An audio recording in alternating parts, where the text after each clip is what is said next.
Halo, assalamualaikum warahmatullahi wabarakatuh. Berjumpa lagi di kanal YouTube Teman Ngerjain Soal.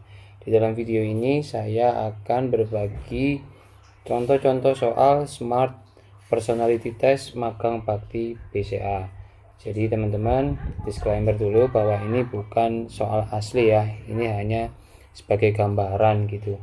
Nah, di dalam tes personality Smart ini ya, Magang Bakti BCA, ini tidak ada jawaban benar atau salah teman-teman gitu ya, karena tes kepribadian ini dirancang untuk melihat diri kalian gitu ya, bagaimana teman-teman berpikir, merasa, dan bertindak dalam berbagai situasi.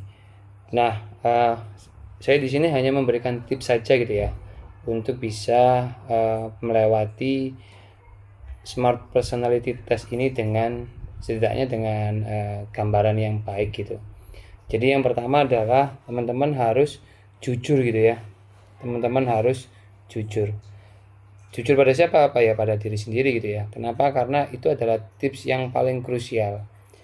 Nah, di sini berkaitan dengan jujur, tentunya hal yang harus dilakukan adalah teman-teman menghindari menjawab jawabannya itu memanipulasi diri lah gitu, atau tidak menggambarkan diri kalian sebagaimana dalam keseharian gitu ya. Kenapa? Karena tentunya nanti jawaban teman-teman yang diberikan di Smart Personality Test ini akan dinilai oleh pewawancara atau psikolog gitu ya.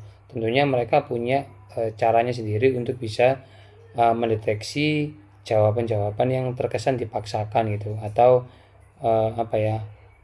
jawaban yang nanti terkesan negatif gitu karena dibuat-buat gitu ya.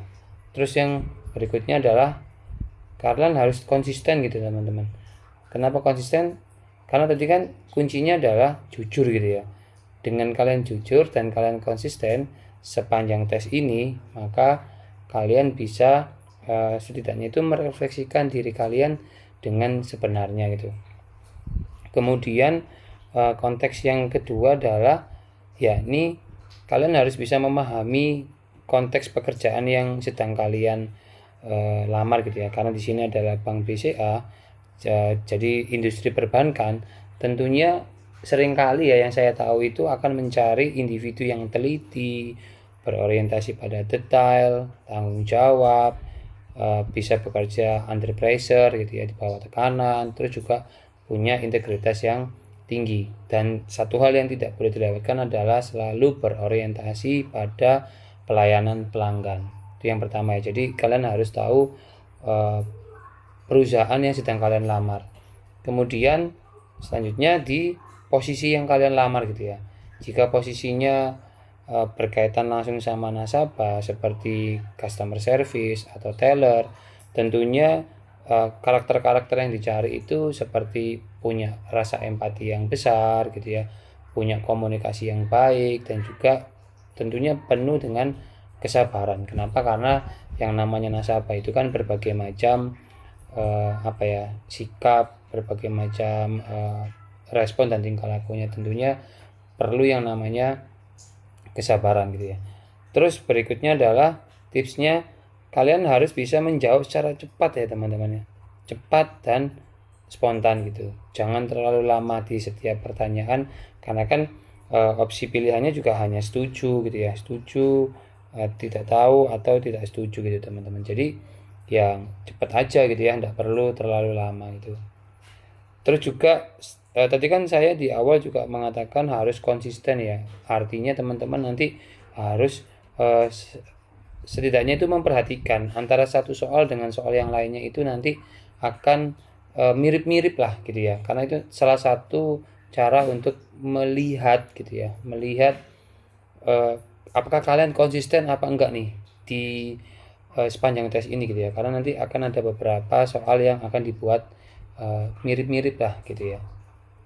Kemudian tips yang terakhir, tentunya sebelum kalian menjalani tes ini, di hari sebelumnya gitu ya, kalian istirahat yang cukup gitu ya, dan tentukan pastikan bahwa kalian dalam kondisi fisik yang yang baik, mentalnya juga dijaga, karena itu penting sekali.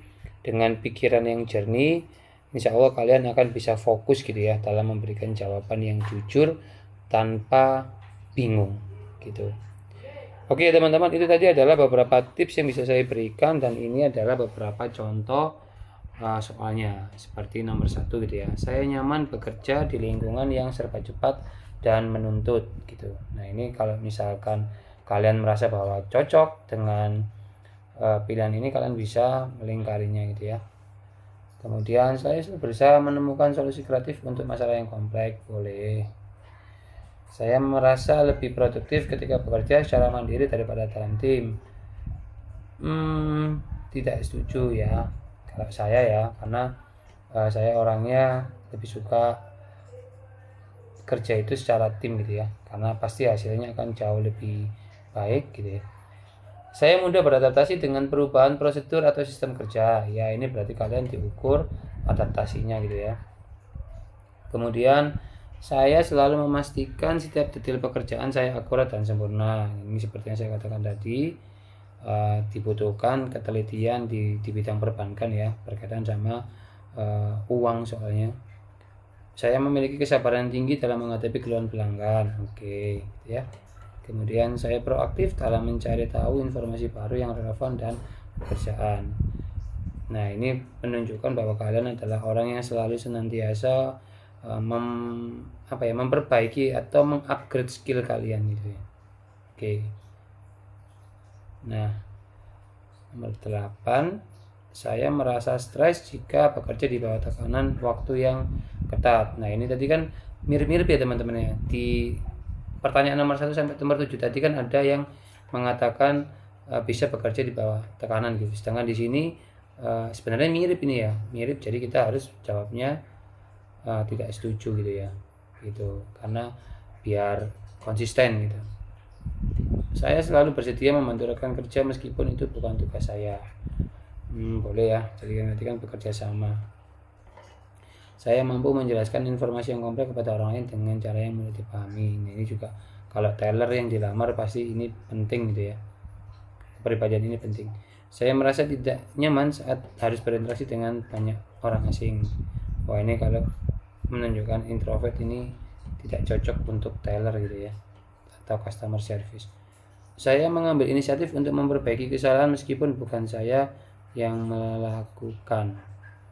Nah ini silakan sesuaikan sama teman-teman saja ya. Kalau saya sih saya pilih setuju, gak apa-apa.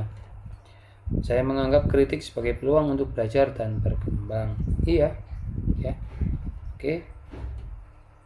Nah kita lanjut soal berikutnya, yakni saya cenderung menunda pekerjaan sampai mendekati tenggat waktu. Tidak setuju. Saya merasa mudah untuk membangun hubungan baik dengan pelanggan. Ya. Saya mempertahankan sikap positif bahkan dalam situasi yang menantang. Oke. Saya merasa perlu diawasi untuk memastikan pekerjaan saya selesai dengan baik. Kalau ini tidak perlu lah ya. Karena kalau tidak diawasi berarti kita tidak bekerja dengan baik gitu ya. Itu kurang bagus ya. Saya selalu berusaha memenuhi ekspektasi yang ditetapkan untuk saya dan lebih. Boleh. Saya lebih suka mengikuti petunjuk yang jelas daripada mengambil inisiatif. Tidak juga gitu ya. Saya dapat tetap tenang dan rasional saat menghadapi situasi darurat. Oke. Nah, nomor 21, saya senang mempelajari hal-hal baru dan mengembangkan keterampilan baru. Oke, ini tadi seperti mengupgrade kemampuan gitu ya. Saya cenderung memikirkan terlalu banyak sebelum mengambil tindakan. Tidak setuju.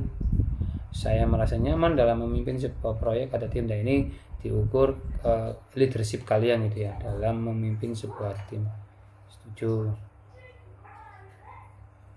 Saya selalu bersikap jujur dan transparan dalam setiap interaksi. Oke. Dan terakhir, nomor 25, saya merasa kesulitan untuk meminta bantuan dari orang lain. Tidak setuju. ya. Nah, itu tadi 25 soal contoh ya teman-teman ya. Tapi tentunya waktu kalian tes lebih dari 25. Tapi setidaknya kalian sudah punya gambaran, dan semoga tips yang saya berikan tadi bisa bermanfaat. Saya ucapkan terima kasih sudah nonton video ini. Semoga kalian dilancarkan dan kalian mendapatkan pekerjaan sesuai yang kalian inginkan dan kalian minati. Akhir kata, wassalamualaikum warahmatullahi wabarakatuh. Sampai jumpa di video-video berikutnya. Dadah.